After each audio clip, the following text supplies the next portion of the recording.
A Ana falou agora há pouco do depoimento do deputado federal Marcel Van Hatten no Congresso. Essa semana foi na Comissão de Transparência, Fiscalização e Controle do Senado, que promoveu uma audiência pública na quarta-feira para debater a fiscalização das inserções de propaganda eleitoral. O encontro foi pedido pelo senador Eduardo Girão e teve a participação de Fábio Weingarten, ex-chefe de comunicação social do governo Bolsonaro, e Carlos Rocha, presidente do Instituto Voto Legal, empresa responsável pelo relatório que aponta falhas na segurança das urnas eletrônicas. Na audiência, o deputado federal Marcel Van Hatten alertou que o Brasil enfrenta um processo de ruptura institucional. Não é possível que assistamos impassíveis o que está acontecendo nesse momento no nosso país, com uma corte se sobrepondo aos demais poderes e, no caso do Poder Legislativo, com a omissão e conivência dos parlamentares, tanto deputados e senadores, com exceções. Nós aqui, como parlamentares, falhamos. E não quero aqui isentar ninguém de culpa, ainda que muitos de nós tenhamos lutado bravamente ao longo desses 4 anos. Termos parlamentares censurados,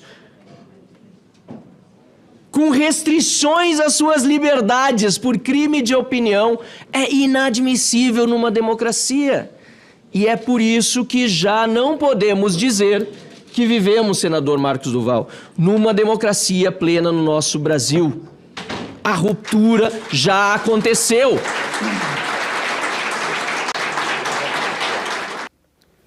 Ainda nessa audiência no Senado, a influenciadora digital Bárbara Di Stefani, do canal Te Atualizei, deu um depoimento emocionante. Ela pediu direito ao processo legal que foi dado a um traficante e a um corrupto condenado, se referindo a André do Rap e a Lula. O que eu estou pedindo aqui é acesso ao Estado democrático de direito e ao devido processo legal que me é garantido pela Constituição, a qual todos nós somos regidos. Eu estou pedindo aqui a notícia, baseada na notícia que saiu nos jornais, onde um juiz determinou que um processo sobre um traficante fosse anulado porque não cumpriu o devido processo legal. Eu estou falando aqui de um bandido corrupto que lesou uma nação inteira e que teve o seu processo anulado porque, teoricamente, não se cumpriu o devido processo legal. Eu estou aqui falando para Vossas Excelências que eu não estou tendo o devido processo legal. Há anos. E não só eu.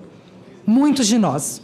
Então, o que eu estou pedindo aqui, de forma absurda, é o mesmo direito que a Justiça deu para um traficante e para um corrupto condenado. Eu estou pedindo aqui o mínimo.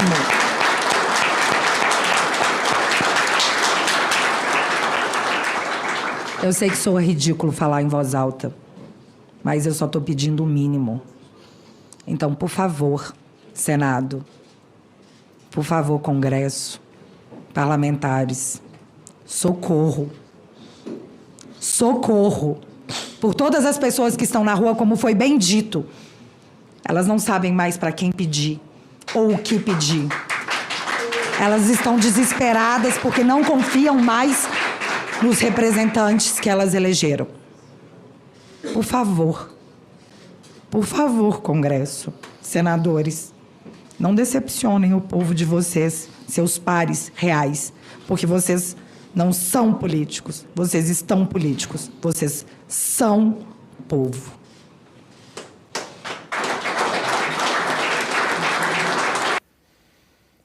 E o desembargador aposentado Sebastião Coelho reafirmou que o ministro Alexandre de Moraes, do Supremo Tribunal Federal, deve ser preso. Eu fui a uma manifestação e quero dizer que não conheço ninguém de lá. Eu voltava de viagem, passei pelo local, vou dar uma olhada, e no domingo resolvi ir e resolvi falar. Eu pedi a palavra e falei naquele momento e defendi a prisão de Alexandre de Moraes. Eu não tenho...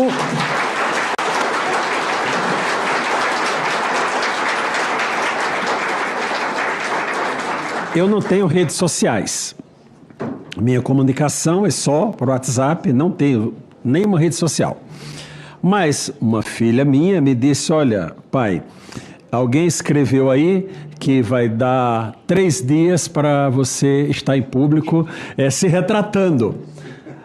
Eu estou aqui reafirmando, ao invés de me retratar. Por causa dessa fala, um grupo de integrantes da Associação dos Magistrados Brasileiros solicitou a expulsão de Sebastião Coelho da entidade. No YouTube, o vídeo da audiência no Senado já tem mais de 2,5 milhões de visualizações. Também participaram do encontro os juristas Ives Gandra Martins e Ivan Sartori e o argentino Fernando Serimedo, do canal La Derecha Diário. Augusto, foram quase 12 horas, em torno de 12 horas de audiência no Senado, né, que em tempos de imprensa verdadeiramente livre, essas 12 horas teriam gerado, como a gente viu, várias manchetes. Olha, hein, várias. E a gente não vê uma linha na velha imprensa sobre essa audiência. Eu nunca vi, quer dizer, tamanha escassez de gente corajosa e tantos covardes aí por todos os lados, né? Porque o advogado que não está assombrado com o comportamento do Supremo é covarde. Todo advogado que age assim é covarde. O jornalista que compactua com a liberdade, a liberdade de imprensa guilhotinada, como vem acontecendo, né, todo dia, é covarde. É basicamente covarde. É isso que falta. Falta altivez para esse pessoal. O que sobra, no caso da Bárbara e do nosso... Sebastião Coelho. Exato, do desembargador. O desembargador Sebastião Coelho fez o que todo brasileiro que tenha panache, né, deve fazer. Não tem medo. Ele não tem medo do Alexandre de Moraes. Eu não tenho. Eu acho que o Alexandre de Moraes deve ser preso, sim. Como seria preso num país realmente democrático todo juiz que afrontasse a Constituição. Já fez o mais que suficiente o que ele fez para ser preso.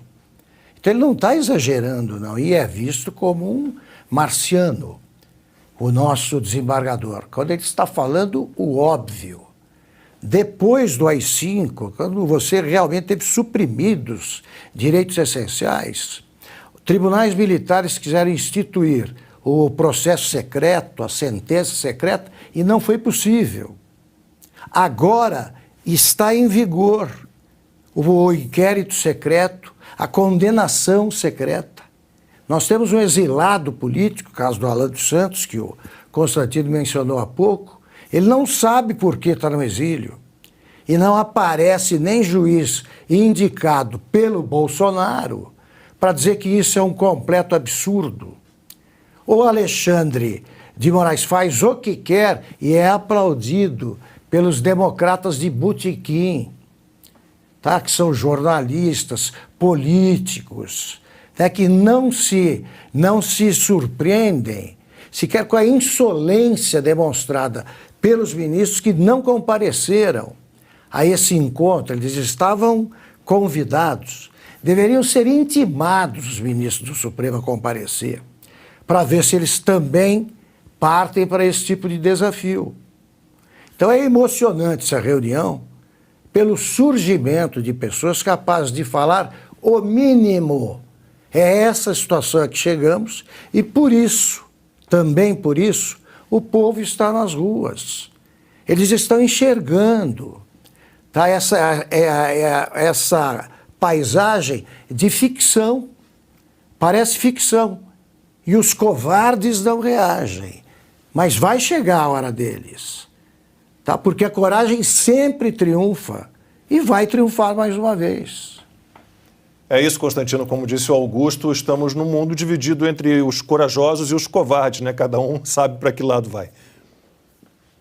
Infelizmente, tem muito covarde por aí, né? Na imprensa, então, eu nunca vi uma mídia tão pusilânime como essa nossa, né? Vassala dessa ditadura de toga, dessa tirania e desse sujeito que passou de todos os limites e tem mesmo que ser preso, né? Veja, o depoimento da Bárbara é uma dona de casa mineira, cuida dos filhos e no tempo vago analisa o noticiário, que sai na imprensa, né, nos veículos de comunicação tradicionais, liga uma câmera no seu sofá e emite suas opiniões. E ela conseguiu causar esse rebuliço todo, por quê? Porque fala as verdades, faz as análises objetivas que falta a essa imprensa vendida, corrompida moralmente e, quiçá, financeiramente. Né? Então, ela está sendo alvo de perseguição sem o devido processo legal, e o que ela pediu ali é isso mesmo, dá vergonha de falar. É o mesmo tratamento que um traficante do PCC e que o corrupto mais famoso desse país. Gente, isso não é brincadeira. O Brasil não é um país sério. Não dá para explicar o Brasil para um gringo. Não dá. Agora, eu quero ler, Lacombe, se me permite, uma mensagem do Olavo de Carvalho, né, de 2019. Porque eu quero crer que não seja profético, mas parece. Né? Por que eu digo eu quero crer? Porque eu espero ainda que possa se reverter esse quadro. O Brasil é o país das oportunidades perdidas. O tempo de combater eficazmente o foro de São Paulo já passou. Se o governo não acordar agora, 2019, ele corre o risco de que sua única realização, no fim das contas, consiste em entregar aos comunistas uma casa mais arrumadinha.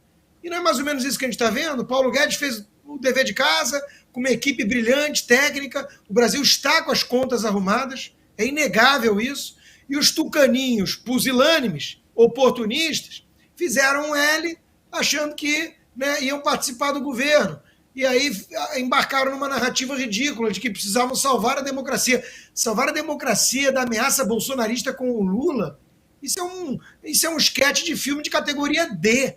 Não passa nem na sessão da tarde. É um negócio ridículo. E eles embarcaram nessa. Senhor Armínio Fraga, a gente vai falar sempre os nomes aqui. Senhora Helena Landau, senhor Henrique Meirelles, Fernando Henrique Cardoso, João Amoedo, todos eles embarcaram nessa narrativa patética. E a casa está arrumada. E aí agora vem o quê? Fernando Haddad? Para ministro da Economia? É isso que vocês iam salvar o Brasil com isso? É uma palhaçada. Vocês vão ser cobrados pelo que vocês fizeram. Podem apostar. Ana, a Bárbara citou ali a dificuldade que a gente tem hoje no Brasil de ter o devido processo legal. A gente lembra que há vários inquéritos aí, ela está implicada em alguns, né, que são em que o STF é a vítima, é o acusador, é o julgador, é tudo. Né? E a gente que conhece bem o Emerson Grigoletti, advogado, ele sempre fala sobre isso, as postagens dele essa semana de novo falando sobre isso, da dificuldade, né? O advogado da Bárbara, por exemplo, os advogados dela não conseguem acesso ao processo, ela não sabe do que é acusada, de que maneira se defender, porque não sabe qual é a acusação. Há 3 anos. Há 3 anos. 3 anos. É algo inacreditável. Eu estou sem o seu áudio, Ana.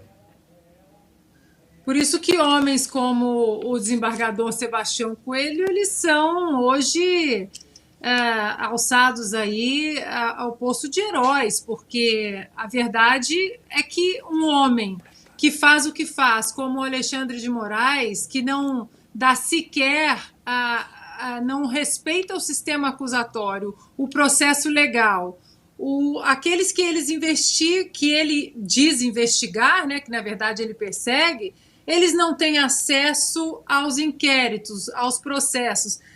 Tem que mandar prender ou então colocar num hospício, né? Um dos dois, porque não existe mais Constituição no Brasil. Enquanto nós falamos em Constituição, o presidente 4 anos falou jogar dentro das 4 linhas, estamos sempre respeitando.